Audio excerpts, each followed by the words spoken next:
अस्सलाम वालेकुम नाज़रीन, बिस्मिल्लाहिर्रहमानिर्रहीम।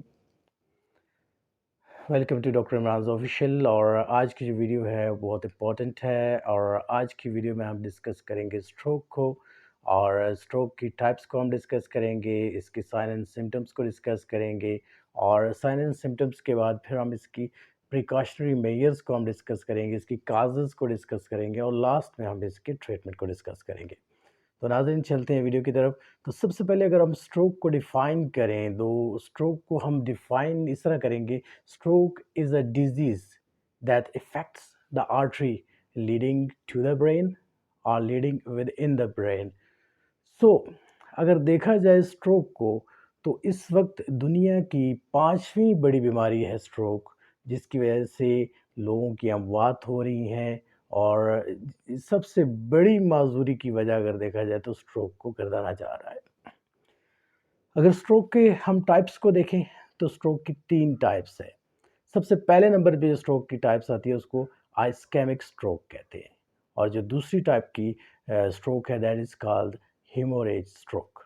और तीसरे नंबर पे जो स्ट्रोक की किस्म आती है उसको हम ट्रांजिट आइस्केमिक स्ट्रोक या मिनी स्ट्रोक भी उसको कह सकते हैं। तो अब सबसे पहले हम चलते हैं आइस्केमिक स्ट्रोक की तरफ। आइस्केमिक स्ट्रोक क्या है?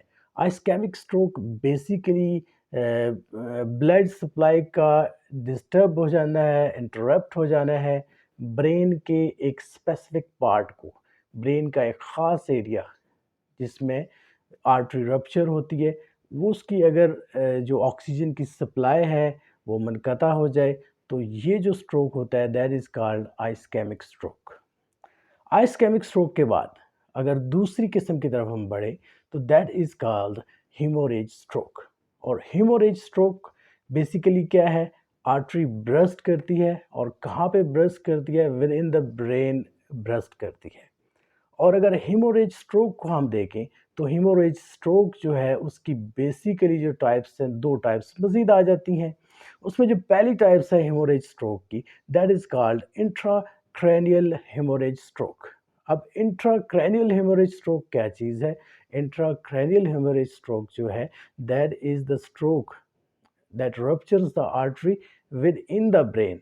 यानी कि ये जो आर्टरी रप्चर होती है इस स्ट्रोक में, वो ब्रेन के अंदर रप्चर होती है और ब्लीडिंग होती है, जिसकी वजह से ब्लड क्लॉट होता है, और जो ऑक्सीजन की सप्लाई है, न्यूट्रिएंट्स की सप्लाई है जो ब्रेन सेल्स को, वो डिस्टर्ब होती है, और जिसकी वजह से ये हमारे पास इंट्राक्रैनियल हेमोरेज स्ट्रोक आ जाता है।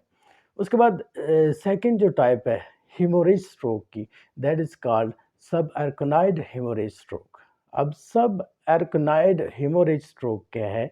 ये इस टाइप का जो स्ट्रोक है, इसमें जो ब्लीडिंग होती है वो ब्रेन के अंदर नहीं होती।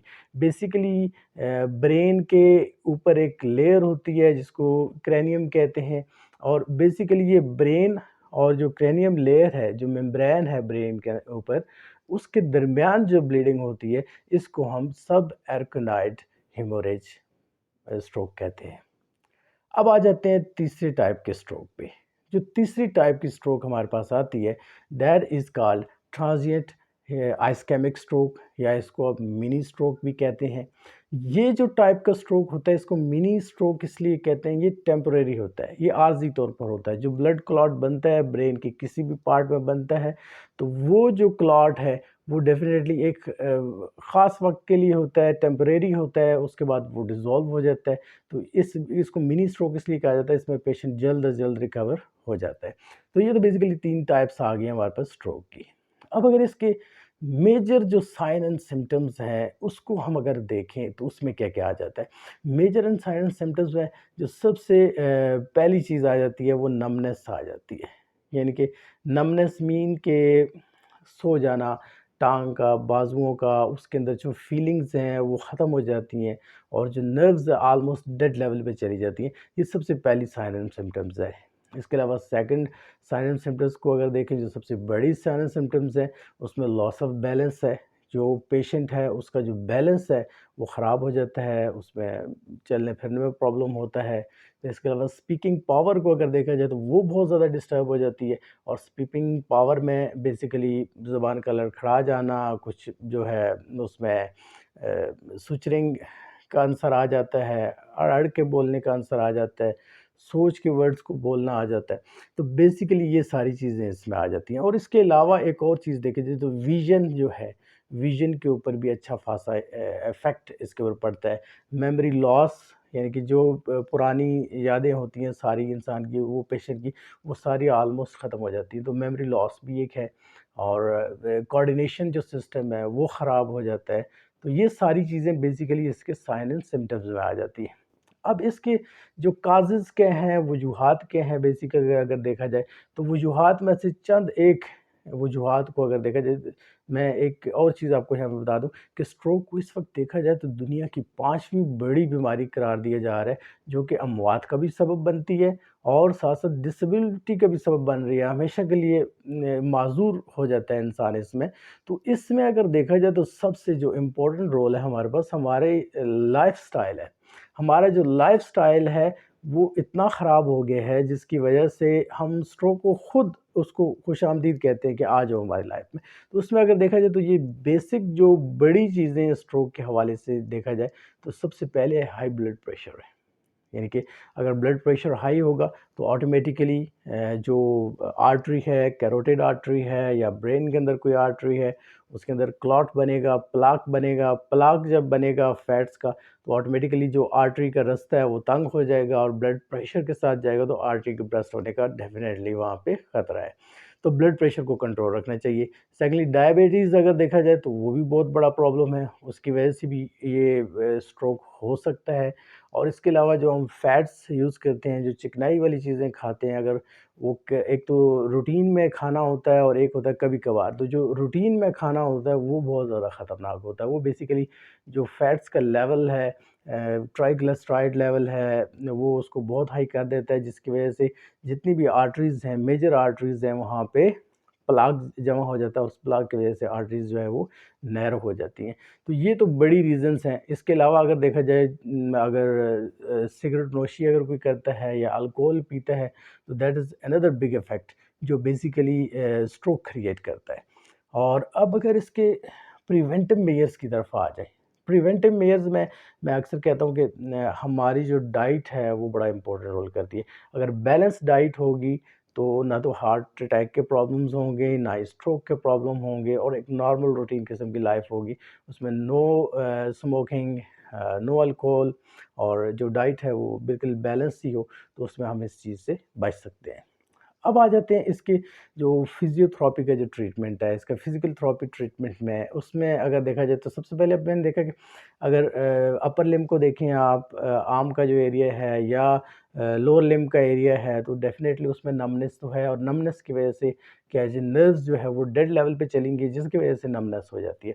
तो सबसे पहले जो अपर लिम्ब है या लोअर लिम्ब है, उसको अगर हमने एक्टिवेट करना है, तो सबसे पहले उनमें जिन चीज़ों की ज़रूरत पड़ेगी, सबसे पहले हमें इंफ्रारेड, अगर फिजियोथेरेपी में फिजियोथेरेपिस्ट है, सबसे पहले वो इंफ्रारेड यूज़ करेगा ताकि उस एरिया में जो ब्लड सर्कुलेशन है उसका लेवल बेहतर हो। सेकेंडली वो फेशियल गन मसाजर यूज़ करेगा ताकि मसल स्टिमुलेट हों। और थर्डली वो टेंस मशीन यूज़ करेगा, जिसको हम ट्रांसक्यूटेनियस नर्व स्टिमुलेटर कहते हैं। तो जो ट्रांसक्यूटेनियस नर्व स्टिमुलेटर होता है वो बेसिकली नर्व्स को स्टिमुलेट करता है। तो ये 3 चीज़ें इसमें हम यूज़ करेंगे। इसी तरह अगर हम लोअर लिम्ब में आ जाएँ, तो लोअर लिम्ब में भी इसी सीक्वेंस से आप ये चीज़ें इस्तेमाल करेंगे, और उसके जो एवरी बॉडी पार्ट है उसको आपने मूव करना है, एक्सरसाइज़ेस के ज़रिए मूव करना है, ताकि उसकी रिकवरी जल्द से जल्द हो जाते। अब जो आखिरी चीज़ इसमें जो मैं ऐड अप करना चाहूँगा स्ट्रोक के हवाले से, देखिए स्ट्रोक बेसिकली होता है तो जो ब्रेन के सेल्स को जो ऑक्सीजन की सप्लाई है, जो न्यूट्रिएंट्स की सप्लाई है, वो बेसिकली क्या हो जाती है, डिस्टर्ब हो जाती है। और मोस्टली अगर मैंने लास्ट टाइम भी एक वीडियो थी उसमें ये अपनी स्टडी शेयर की थी चाइनीज़ डॉक्टर्स की, चाइनीज़ फिजिशियंस की स्टडी मैंने शेयर की थी, और उसमें मैंने बताया था कि चाइनीज़ फिजिशियंस जो है उनका एक बोर्ड बैठा, और उसमें उन्होंने बाकायदा तौर पर डिस्कस किया कि स्ट्रोक जो है ना, ये दुनिया की 5वीं बड़ी बीमारी बनती जा रही है और इसको कैसे कंट्रोल किया जाए। तो उसमें जो सबसे बड़ा फिजिशियन था, जिसको हेड था उनका, उसने कहा इसमें मेरे पास जो इसका हल है वो एक ही बचता है। तो जब उससे पूछा गया बड़ी हैरानगी से कि क्या है, तो उसने कहा कि देखें 2 ऑप्शंस हैं।